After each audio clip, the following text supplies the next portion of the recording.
Eu venho de uma geração, isso é uma coisa bem interessante, eu venho de uma geração que foi formada na universidade a partir de algumas percepções que se mostraram, pelo tempo, bastante equivocadas, mas que eram vendidas como muito corretas. Vou te dar 2 exemplos aqui, por exemplo. Na minha geração, se dizia que o grande problema da democracia brasileira era o financiamento privado de campanha e que o financiamento privado de campanha deveria acabar e que a gente devia partir para um financiamento público e que o financiamento público tornaria as campanhas mais justas, equânimes e efetivamente dariam a possibilidade da cidadania se renovar. Eu acho que o Pedro vem dessa geração também, que na hora que eu comecei a comentar, ele deu um risinho. Eu vi daqui do cantinho. Passei 20 O anos da segundo minha vida elemento daí profissional, derivar. Cleomar. Passei 20 anos da Isso, minha vida profissional, mais de 20 anos da minha vida profissional ouvindo isso. Não deu muito certo, é tá? isso. Não deu muito certo. E aí eu vou trazer outro que eu acho muito interessante também, que vinha desse período do meu começo de caminhada na universidade. Quero dizer assim, que o bom seria que a gente tivesse uma concentração de forças políticas num modelo muito mais semelhante àquilo que a gente via, por exemplo, nos Estados Unidos, republicano contra democratas, ou na Inglaterra, assim, que haveria pouco espaço de gente trabalhando no meio. E aí essas concentrações dariam mais estabilidade, mais concretude ideológica ao sistema e tudo melhoraria. A Hum. gente tem isso, né? O PT é a principal força política da redemocratização para cá, e o antipetismo foi se metamorfoseando, teve a sua fase tucano e hoje ele tem uma fase bolsonarista. E efetivamente essa radicalização de espíritos e corações não trouxe nada que preste, né? Essa é a grande verdade, né? Se fala menos de política pública, se desenvolve menos, o Estado é menos criativo, a quantidade de políticas públicas novas, né, de inovação em política pública que realmente resolva problemas dos mais vulneráveis, que eu acho que tem que ser o foco e é o grande diferencial da democracia, inexiste. E aí a gente cai no centrão, né? Que sempre foi visto como parte do problema. E me parece que nos últimos tempos, sobretudo diante dos momentos de maior radicalização, o centrão foi uma grande válvula de escape que impediu que isso que a gente chama de nova república fosse para o espaço, né? Nessa ideia de que pode embarcar e de que pode desembarcar. E aí eu vou diretamente à pergunta, Flávia, para não parecer que eu estou fugindo, né? É, efetivamente, eu acho que o ponto interessante do Centrão nessa eleição, mais do que em qualquer outra, é que o Centrão talvez seja, não acho que é nenhuma discordância com o que você disse, é uma percepção distinta. Eu acho que o Centrão fez uma aposta para valer em um ator político, nele mesmo. E aí isso significa dizer o quê?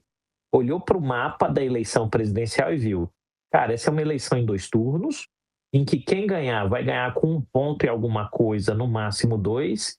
Se fizer mais de 2 pontos, vai ser uau, que maravilha.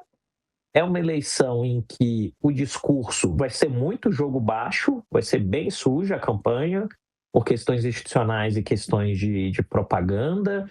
Vai ter muito problema, e isso significa dizer ao fim do dia que vai custar uma baba de dinheiro para vencer a eleição.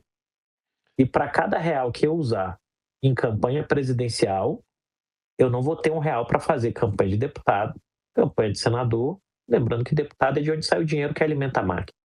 Então os caras pegaram e falaram, olha, aqui a regra é a seguinte, nacionalmente a gente não está com ninguém, obviamente baseado nos eventuais equívocos que Lula e Flávio cometeram ao longo do tempo, né? O Lula de rejeitar e entender que ele precisava de um articulador político na primeira metade do governo que fosse mais afeito ao Centrão. A gente estava falando do presidente Arthur Lira, que inclusive deu uma dica para ele no primeiro ano, dizendo, tira o Padilha e põe o Haddad, né? Vai funcionar. E o Lula não quis fazer, e aí pagou o preço disso. E o próprio Flávio, sobretudo naquilo que envolve o Master. Quando ele viu que explodiu, sobrou o nome do Ciro Nogueira, ele falou, opa, deu um bom passinho para trás e falou, se vira, o caminhão está vindo aí, você trata com ele, é o caminhão descendo a ladeira a 200 por hora, você estica a mão e vê se para. Esses 2 movimentos expulsaram o Centrão dessas coalizões. E aí geram fenômenos interessantes, né? Por exemplo, o jogo muito bem desenhado pelo PP quando do convite a Tereza Cristina, que admite de público sabendo que, de acordo com seus interesses, a legenda ia vetar. O Ciro Nogueira, num movimento que é muito comum na sua trajetória, não corre nenhum risco de fazer uma convenção, faz uma nota dizendo qual é o caminho que o PP vai tomar. O André Ruído, entendendo a importância da federação, decide não ir para o embate direto. E fica isso. Cada um nos seus 27 diretórios decide para onde vai e nacionalmente não está com ninguém. Apesar do Ciro ir lá e dizer que pessoalmente votaria no Flávio. Então me parece que o Centrão entendeu o preço do jogo e optou por um caminho diferente do Kassab, né? O Kassab quer estar no jogo gastando pouco dinheiro, que é a campanha do Caiado, para que depois, para que tenha maior controle da bancada a ser eleita e depois possa ser indispensável na negociação. O Centrão parece ter menos pressa. E ele sabe que esse diálogo não é no atacado, esse diálogo é no varejo. Então, por exemplo, se o Lula ganha, o Lula sabe que leva o Hugo Mota mais o pai para a base, mas não vai levar, por exemplo, alguém que foi eleito no Rio Grande do Sul. Né? E o Flávio, da mesma forma, sabe que leva algumas pessoas, mas não vai levar todas. E o Centrão é o jogo da paciência, porque o jogo do Centrão é fomentado por um tripé que eu acho que é muito impactante para entender os problemas da democracia hoje. É emenda parlamentar ao orçamento, fundo partidário e fundo eleitoral. Isso significa dizer que você tem um isósceles perfeito que blinda a política e a política não precisa da sociedade. Faz com que cada um de nós aqui fique olhando e dizendo, eu gostaria que tal coisa fosse feita. Passa no portão quando eles acham que é conveniente. Quando não é, não passa. E não importa se somos nós individualmente, se é uma instituição, se é um banco, se é a maior fábrica de refrigerante do mundo, não vai passar se eles não tiverem afim. E o Centrão entendeu esse jogo mais rápido do que todo mundo. Significa dizer o quê? A gente tem uma dinâmica que é parlamentar, em que o parlamento não é pressionado por nenhum tipo de responsabilização. Então, se tem mal feito, não tem eleição, não tem dissolução de Congresso e tudo segue como antes, na terra de Abrantes, e vamos embora. Deixa eu falar. Tudo o que o Creomar e a Flávia disseram, com outras palavras, eu vou pedir desculpas para vocês, porque eu vou repetir tudo o que vocês falaram. Mas eu vou tentar fazer com que tudo que eu fale pareça diferente, embora seja exatamente a mesma coisa. Mas isso é ótimo, Pedro, do dom da oratória. Desde que não pareça mais inteligente nem mais charmoso, tudo bem. Do que você, Flávia, do que o Creomar, talvez, do que você é muito difícil. Então... Deixa eu começar com pesquisas. Piauí, pesquisa Atlas Intel Meio Norte. A Atlas faz boas pesquisas. Segundo turno, essa pesquisa é 15 e 20 de julho desse ano, ou seja, tem um pouco mais de um mês e meio. No segundo turno, Lula no Piauí tem 70,8% dos votos e Flávio Bolsonaro tem 22% dos votos. Paraíba, a pesquisa lá foi feita pela Real Time Big Data, que é uma pesquisa que eu acho que eu tenho dificuldades com a metodologia da Real Time Big Data, mas é a pesquisa que a gente tem. Segundo turno, Lula 58% dos votos, Flávio Bolsonaro 30% dos votos. Isso na Paraíba. Nas Alagoas, é mais ou menos a mesma coisa. E o ponto que eu estou fazendo aqui isso não é único, tá? Isso é meio que a cara do Nordeste brasileiro. Em todos os estados você tem essa proporção mais ou menos 3/4 dos votos para o Lula, 1/4 dos votos para o Flávio. É o Nordeste. Se você fosse fazer essa pesquisa no Centro-Oeste, seria muito diferente. O Caiado até está pontuando melhor do que nas outras regiões, mas, evidentemente, quando a gente vai para o segundo turno, 3/4 dos votos vão para Flávio Bolsonaro e 1/4 dos votos vão para o Lula. Qual o ponto aqui? O ponto aqui é que Ciro Nogueira é do Piauí, é que tanto o Renan Calheiros quanto o Arthur Lira são das Alagoas, e Hugo Mota, evidentemente, é da Paraíba. E qual o ponto que eu estou fazendo aqui? Bem, Ciro Nogueira talvez nosso público não lembre, mas a Flávia e o Creomar lembrarão, Ciro Nogueira passou metade do primeiro semestre acenando assim para o Lula. Ei, tô aqui, não quer conversar não? Lula não quis. Mas o Ciro não foi ser neutro porque, veja bem, para mim tanto faz quanto ganha. Ele foi ser neutro porque abraçar o Flávio é suicídio e o presidente Lula não estava afim. E aí Ciro Nogueira foi ser neutro. Agora, qual é a história de Arthur Lira? A história de Arthur Lira é o seguinte: Renan Calheiros está eleito senador nas Alagoas. Ele tem um recall imenso, ele e o filho são super populares. E o Renan, desde que o PMDB se acertou com o PT ali por meados do primeiro mandato do governo Lula, o Renan e o Lula formaram uma aliança que é meio que indestrutível. Os dois se conhecem, os dois sabem o que um entrega para o outro. O senador Renan Calheiros é um dos parlamentares mais experientes da República, é um aliado importante do presidente Lula que ele valoriza. E nas Alagoas, Lula é Renan, Renan é Lula. É isso, esse é o jogo. Então, Arthur Lira não poderia ter o presidente Lula como aliado. E, ao mesmo tempo, tem uma meia dúzia... O Arthur Lira está numa situação, embora ele tenha sido um político muito importante na Câmara dos Deputados, chegou algumas vezes à presidência da Câmara e tudo mais, Arthur Lira tem um problema que é o seguinte: ele é o segundo. Tudo bem, são 2 votos, mas ele é o segundo, porque o primeiro é o Renan. E metade do povo vai chegar na urna ali naquele primeiro domingo de outubro e descobrir na urna que tem que votar em 2 senadores. Entendeu? Então o que o Arthur Lira precisa é tirar a maior quantidade possível de candidatos, e o Flávio ofereceu essa ajuda para ele. Quando o Flávio ofereceu essa ajuda para ele, bem ou mal, vai ter lá seus 30% de votos nas Alagoas.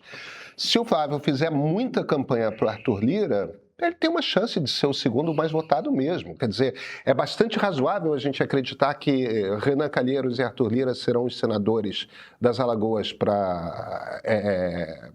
eleitos nesse ano.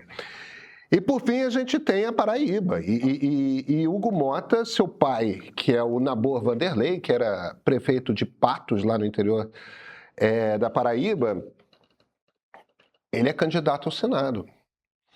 Quem é, de novo, o sujeito que tem 80% dos votos no segundo turno na Paraíba? Luiz Inácio Lula da Silva.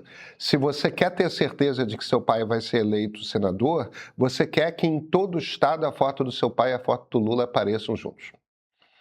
E esse é o preço. Esse é o preço da eleição do pai de Hugo Mota como senador, esse é o preço que Arthur Lira está pagando.